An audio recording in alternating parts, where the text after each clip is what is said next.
obviously, you know, we're not going to keep you captive prisoner till 2:20. If the poems finish at 2 o'clock, 2:05, Ms. Jones has no intention of keeping you, fine, we're dismissed. Let me just give you a little background to this. I profess to be a sort of poet, sometime poet. The thing was, my son, DJ Swift, as you know him, he likes to rhyme. So if this is him, let's get this moment.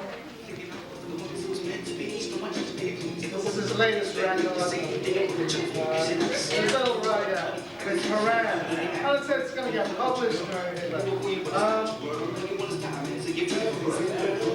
when Karan came to the office and said, "This is Larry," I said, "That's not Larry. That's not Larry. I don't recognize the voice." Larry assured me that it was him on Karan's record with the Black Rain music. Someone sent 10 copies, but we'll see. Anyway, my poetry does not rhyme.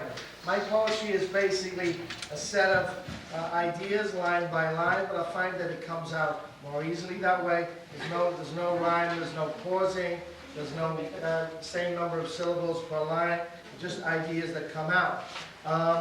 It's sort of an easier way to write than writing in prose. Now, I write in prose a little bit, but I find it much easier to write this way.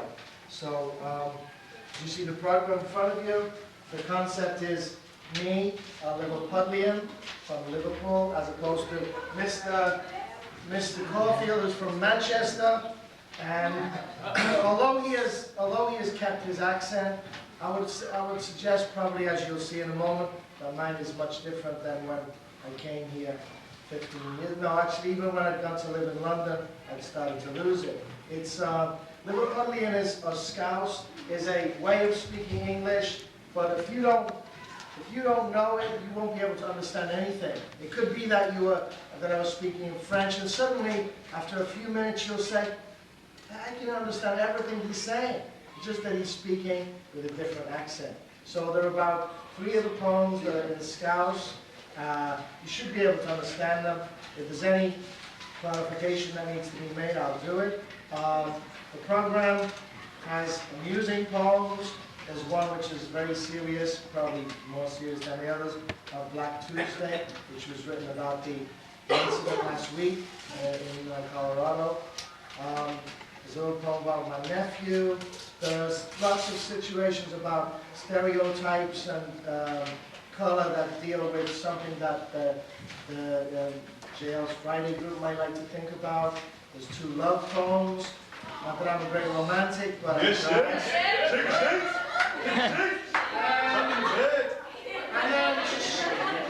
then finally, there's a poem that I wrote last night, which was trying to us? Sorry? Yeah. Is this poem to us when we first met? The program is, today, you ask questions and then you don't let me answer. The program is dedicated to my class and our advisors. Next year you'll be seniors, at this time you'll be gone. If you look at the front cover, you see 2 cathedrals at the bottom, the Anglican Cathedral and the Metropolitan Cathedral. These are in the university sector of the city. They both built about in the 1920s. The Protestant one is not even finished yet. It's been under construction now for about 70, 80 years. The stadium on the left-hand side of the top is my favorite place where my team plays. And as you see on the board, there are 2 teams, Liverpool and Everton. Very important because they're 1 mile apart. And if you're a person who lives in Liverpool, even if you don't like soccer, you have to take sides and say one's yours or not. So we'll start right away. And hope you like it. This is a picture of me in my younger days. Unfortunately, the photocopies didn't turn out very well. So on the yellow paper, it didn't turn out so well. Okay, let's get started. The one with the NE on it. Ready? I would appreciate your cooperation in terms of if you have a question on anything, you'll wait till either the end or to the end of the poem before you ask me, what does X word mean? I don't understand what you're saying, and so on. Okay, here we go. The concept. Now, back in February, I decided one day, let's see if I can make a poem that actually rhymes. And this is what happened. The concept. Cold, bleak, and gray. This Friday in February is vanishing away. A workday feels so much better to me than midwinter break. Just makes me see that holidays are long and not much fun. Sit around and don't get much done. I thought this once I would make a rhyme, but as you see, it's just a waste of time. Sounds like a birthday card. But I thought, no, it's not me. Why does poetry need to rhyme? I write mine to express my feelings, my thoughts, and my observations, sometimes profound, on other occasions simplistic and extreme. The first poem is called When I Was Like You. It starts off in regular English, and then I go into my accent, so I hope you can understand. When I was like you. When I was like you, long ago and far away, gray was the color I wore, no designer stuff, not even from a store. Clothes sewed and knitted by me mum, shoes from the market at Great Ormond Street. Look, Bill, I got you football boots. But Dad, I can't wear those. All the kids will laugh at me. You ungrateful little son. You hit me and didn't talk to me for weeks, until I hit all 4 goals against Captain's Lane, then maybe he saw I could be a star. Home from school, we raided the pantry. We ate brown sugar straight from the packet. We made a fire with comics. Our mom had gone to do the shopping. 3 miles there, 3 miles back, all to save a few pence. No school lunch at least. We walked home from school. We sat around the table, listened to workers' playtime. 1.5 hours, not bad really, especially when we met to kick a tennis ball all the way back to school. We waited for the train to Scotland. Who got the name? The smog, the rain. Grimley's little lot on a bridge where you paid a penny and you got a stick of chew and 1 card. Number 24, Willie Woodburn. Had that bastard every time. Where's me balaclava? Hey, look at these kids going to church. What about it? In an instant, we were rolling down the slope, punching, tearing, butting, heedless of the mud and the clean clothes. Then we spent half the collection money on chewy and sweets. No phone, just a phone box for the whole neighborhood on the corner of Bellsworthy and Captain's. Hey, Mrs. Smith, someone wants to talk to you. No fridge, no video games, no Walkman, no record player. All you needed was a Casey, that was all. Heavy and wet, it would knock off your head. But if you were Hunt or St. John, or if you supported the Blues, you were Vernon, Temple, or Young. You never had a holiday. You didn't even have a car. You'd never even been in a car. Remember when that motorbike knocked you down on Corpus Christi Day? No? Remember I was in the hospital for 2 weeks. Partial amnesia, they said.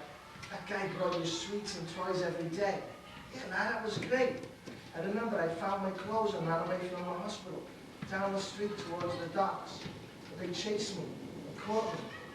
Far away and long ago, back in my Liverpool home, and I was like you.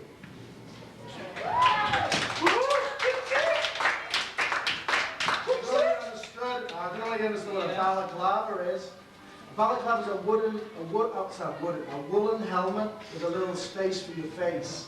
And when it's cold, you put it on, and your little face sticks out. And you know, so you don't get cold. That's a balaclava.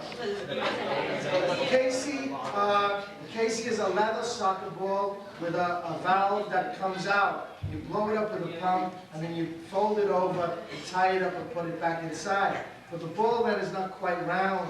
And when that little hard part hits your head, it hurts a lot. The lace was made of leather. This is in the old days, of course. The lace was made of leather, and again, that would sometimes cut your head when you headed the ball. Okay, the next poem is called America Starts Here. It's about a sign that is at the junction of New Jersey and Pennsylvania on the Route 78, and it says, America starts here. And every time I see this sign, I get very angry because I think that, you know, I thought it was already in America. And then people in Pennsylvania have a concept that people from New York are some kind of, I don't know, everyone's an immigrant, which is maybe true, but they think that we're not you know, regular Americans like they are. So this is the poem. America starts here. Route 78 at the Penn toll booth. The sign, America starts here. What the hell is that? Where did it just come from, these last 2 hours? Through the Holland Tunnel. Welcome to New Jersey. I thought that was America.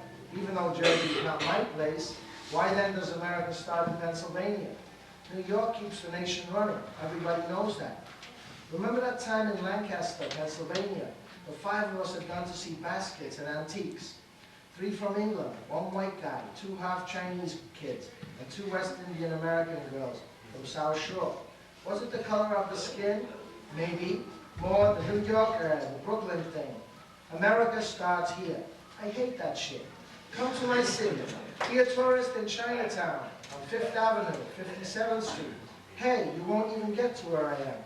Truly it will be a far land to you. Nostrum, Utica, Remsen, Flatlands. I tell you even try to be a New York American. If you can make it here, sure enough, America starts here. The Statue of Liberty, at Ellis Island, at JFK, when you get off your plane, the Van Wyck, Linden, Atlantic Avenue, and on to Flatbush. America starts right here.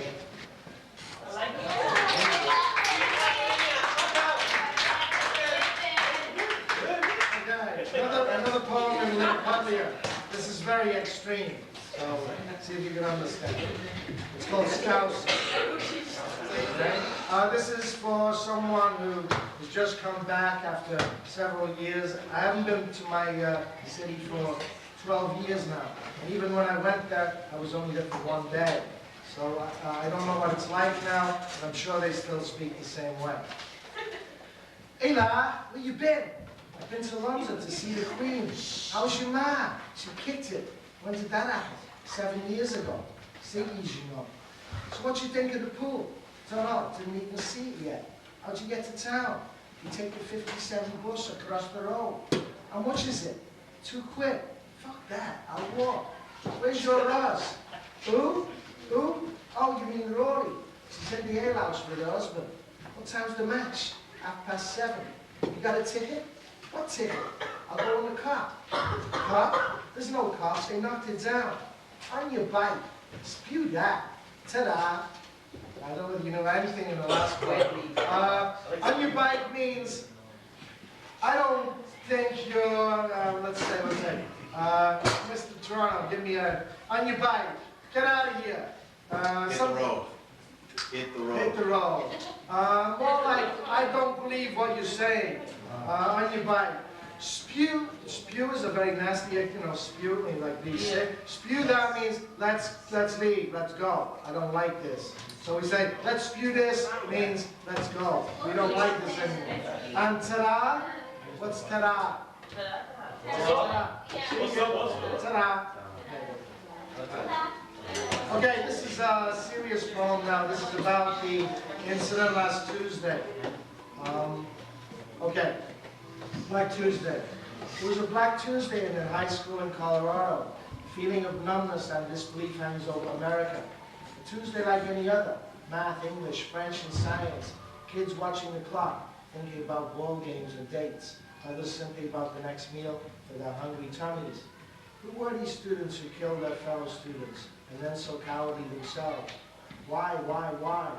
CNN covered the gruesome story. Full details are not yet known. The sociologists and other experts seem almost to revel in the situation, analyzing the mindset of young criminals they have not known. Another story, another day. The media sometimes makes me sick.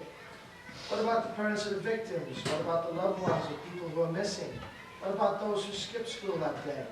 Think of the anxiety of those who suffered until finally their child came home. Think of the parents of the killers. Did they know that their sons were bent on murder and mayhem? This happens often, far too often. Mid-America seems to be a place for guns. The wild, wild west to visit it. In the big bad cities of the east, we hold our breath and wait. Don't we come to school to learn, to live out our young lives, to read poems, learn equations, study ancient history, laugh, have fun, and eat bad food? We don't come to die. America, wake up. Our children are dying for no reason.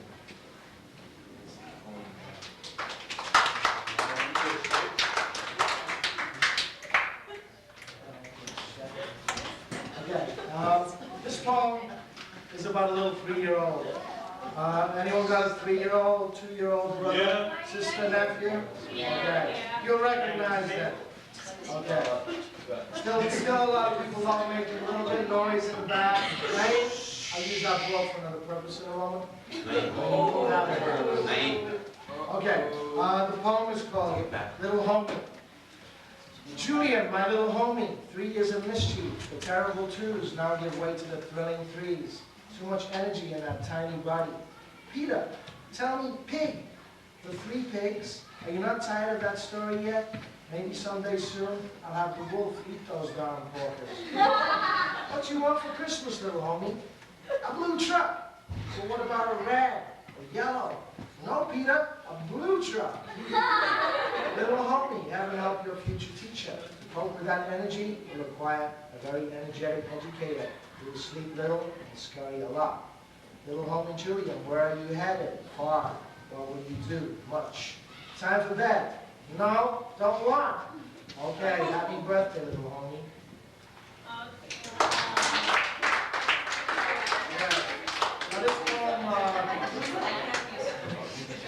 Now this poem, the next poem is a social comment about people, I guess the haves and the have-nots. If you've seen, sometimes they put a commercial on TV which tells you about people who are living in the Appalachians in Kentucky and Arkansas and Tennessee.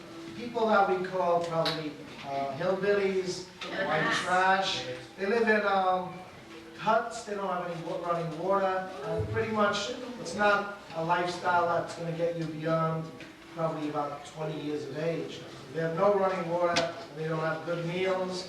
You could say the fault is society, could be because they don't have good education, but I'm comparing this with some people up on the Upper East Side, Upper West Side, who have everything, and they take it for granted, and they don't think about those other poor members of our society.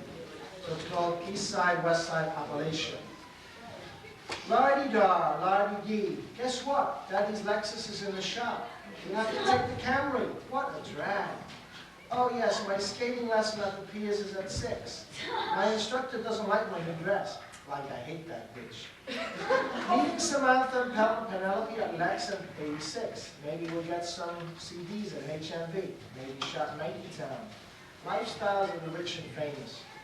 You wouldn't go to where I'm from. Oh, no, no, no. But at least there you have running water, telephone and TV, even cable, I hear you say. Pretty much the same facilities as us. Oh, what about the different hues and tints of skin? A few days at Club Med will solve that little problem. You certainly wouldn't go to the backwoods. West Virginia, Tennessee, Kentucky, Arkansas, Oklahoma. Live in a shack, cold and hungry, no shoes, stomach cramped and bloated, face dirty, nails ragged and broken, hair tousled, right here in the US of A. Yes, sirree, poverty in the heartland, water from a nasty well out back, next to the interstate. It's okay, you can move those rat droppings, and you can boil it up on a good old billy stove. Feed the children, that's right, our next endeavor. And how can we relate to that on Central Park West? Trust me, it's a reality. In Appalachia, kids are starving. Give all you can.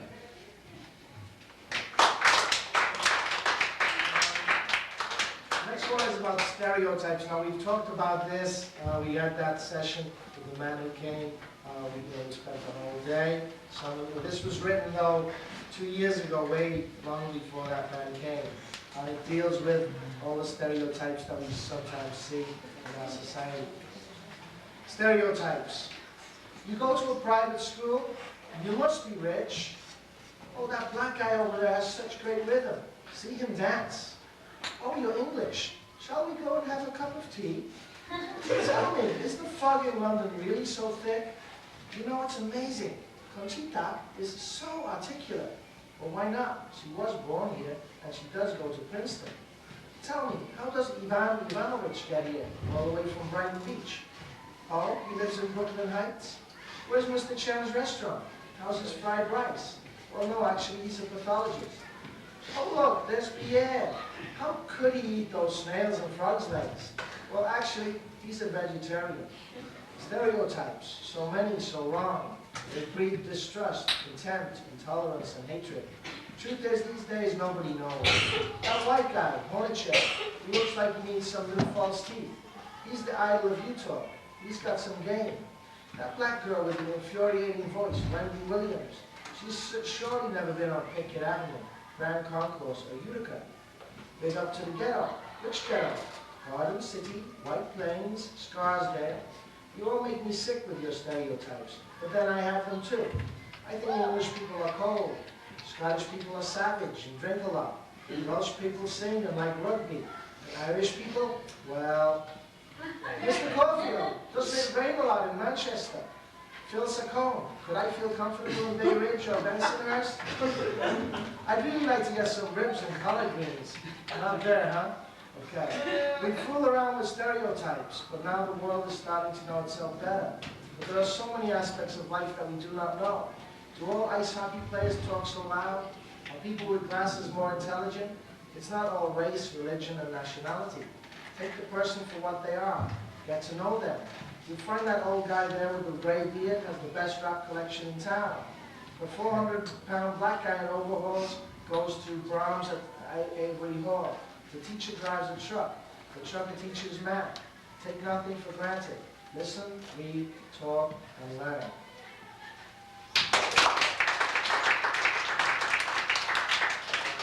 The next one is a basketball poem, which really is, Melissa would have enjoyed it if she'd been here, and Nikki will certainly enjoy it, and so will Janine.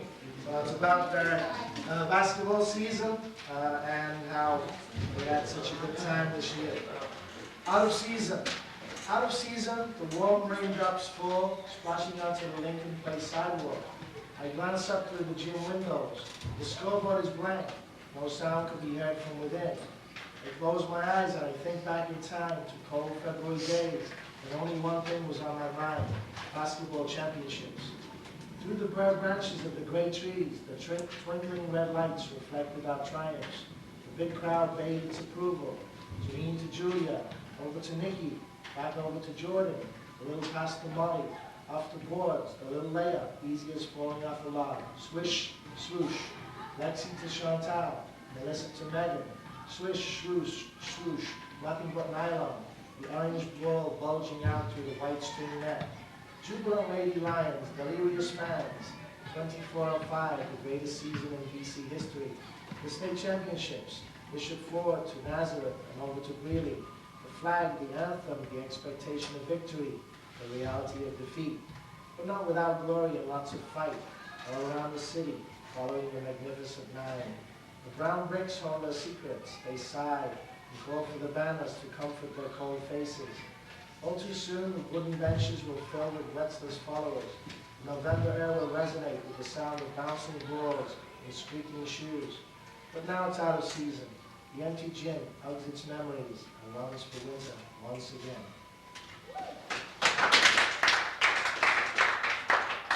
I had to work out more money to bring all kinds of potato chips and sodas, but we've fallen on hard times, so you just gonna have to do it out. I'm sorry. Next time, Ms. Jones should finance that next year. How about wine and beer? Same deal. Okay. The next poem is about color, and people's skin color. There are no colors really, simply a merge. There's no black, there's no white, there's no yellow, there's no red. Merely a fusion of all of them. To create shades, shades on shades, nuances on a theme. My coffee's not black, the cream is not white.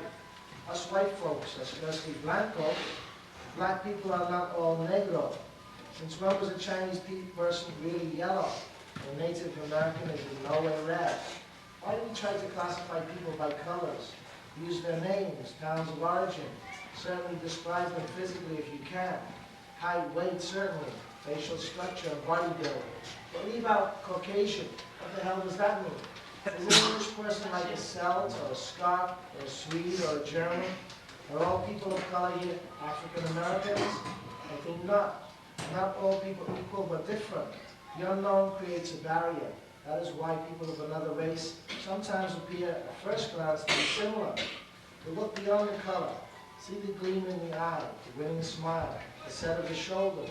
Look at the person, not the color. Recognize the good and bad in all peoples. There are no colors, but merely many shades of in between.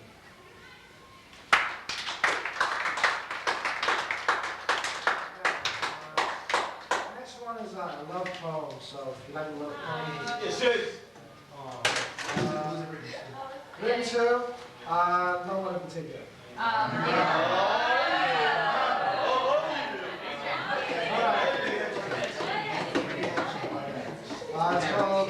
It's called The Sweetest Smile. If a smile could melt a frozen river, this one would surely enough be the one.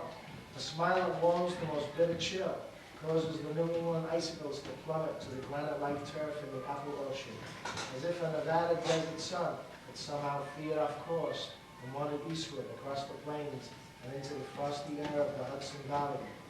That sweet smile suddenly emerges into a face so beautiful that it almost causes an overload of electricity, a radiance so powerful, like the entire night of Con Edison surging into the socket of my shaver. Then one notices the eyes, complementing the mouth, which enhances the face of a girl so beautiful it is not really fair to have so much beauty for one person. The twinkling dark eyes and the heart-stopping face of that girl, the one with the sweetest smile.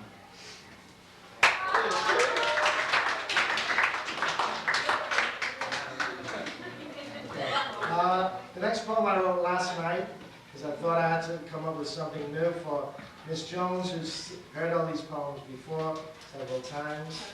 So this is about, it's called Dangerous Days, and it tries to say that even though you guys think you live in dangerous times, when I lived back in England in the 60s and the 50s, things were dangerous then, but nobody was going to shoot you, because you couldn't get a gun, and if you were going to die, there were many ways to die, but at least nobody was going to shoot you. This was better. It's called Dangerous Days. You think these times are dangerous? Did you go to school by yourself when you were 4? Did you light a fire in a fireplace when you were 5? Did you use a flag to poke the fire? Speaking of fire, remember the matinee when someone emptied the movie house? The blazing arrow which burned down the screen? That sure brought down the house. People were always getting polio. They wore big iron leg braces. The aunt in Wales would beat you every day for 1 year. Sometimes she would hold your head under the water. The day when she dropped the tray with boiling tea down on your head. Later on, nobody believed you. It's a good thing your big sister had your back. Then that motorbike knocked you down. You were 2 weeks in hospital. Partial amnesia, best way to go. February 65. What's up with Eric Barnes? Oh, his dad hung himself, committed suicide. He had to cut him down when he got home from school. So what's he doing here in school today? Well, what else is he supposed to do? Who's crying like that? It's Leslie Edge. He tried to climb over the picket fence and fell down on each side. Oh, that hurt. They filled in the ponds down on the fields. 3 kids drowned. Talking about water, what about the baths? What about the swimming pool? They dived off the balcony into 4 feet of water. They stole your clothes from the cubicle. Remember that guy who walked home in flippers and a snorkel? The teacher who said you were a sissy because you wouldn't dive from the top floor. Down, down, down into 6 feet of water. Son, what's wrong? You go to the pool tomorrow. That'll be fun. No, Mom, I wanted to say, but of course, you never told. Home for lunch. The Catholic kids got us. Are you a dog or a cat? Of course, I always knew the answer, and so did they. But somehow, you could tell it was a game. Your first shave, a dry blade. Ow, ow, ow! Blood everywhere. Cotton wool all over your face. Your job in the chicken factory. Every worker was an ex-con, or a future one. All were active criminals. Hey, it was the chicken factory. Where do you think they got Sunday's dinner from? They locked you in the cold storage for an hour or so. That would cool you down on a hot August day. Up to your knees in blood, feathers, and chicken intestines. In the pit, with a pitchfork and Wellington boots. 3 days of that would kill you. Gangs, turf wars. Hey lad, don't come round our way. South End, North End, Scotland Road, Dodge City, the rumble at the fairgrounds, pub brawls, club mayhem, dangerous days, no different than now. But nobody shot anybody. beat the hell out of them with feet, fists, headbutts, pin lids, and belts. Sure, but nobody shot anybody.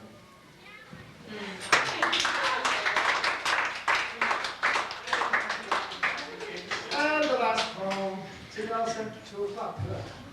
This is another love poem. Finish off with something nice. I gave you to a romantic mood for the weekend.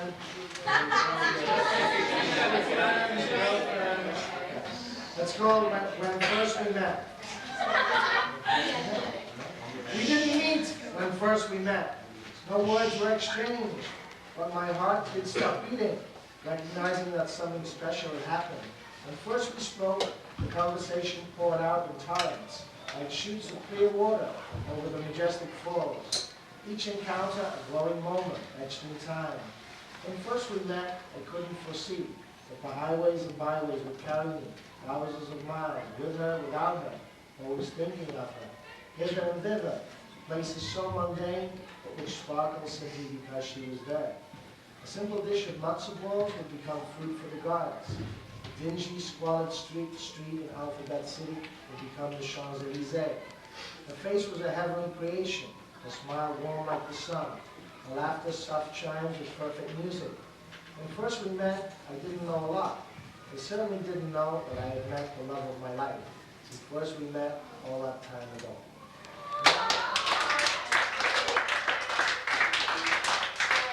So, I don't have any questions. I would advise you all got computers. If you want to write, just write line by line. And you go along like that and put in your ideas and it comes out. Because if you write prose, it tends to get bogged down and you're not going anywhere. You can finish off your poem whenever you want. That's why I find it an easier way to write. So I hope you enjoyed it. Ms. Jones, Before you guys leave, pick a chair up and put it up against the wall.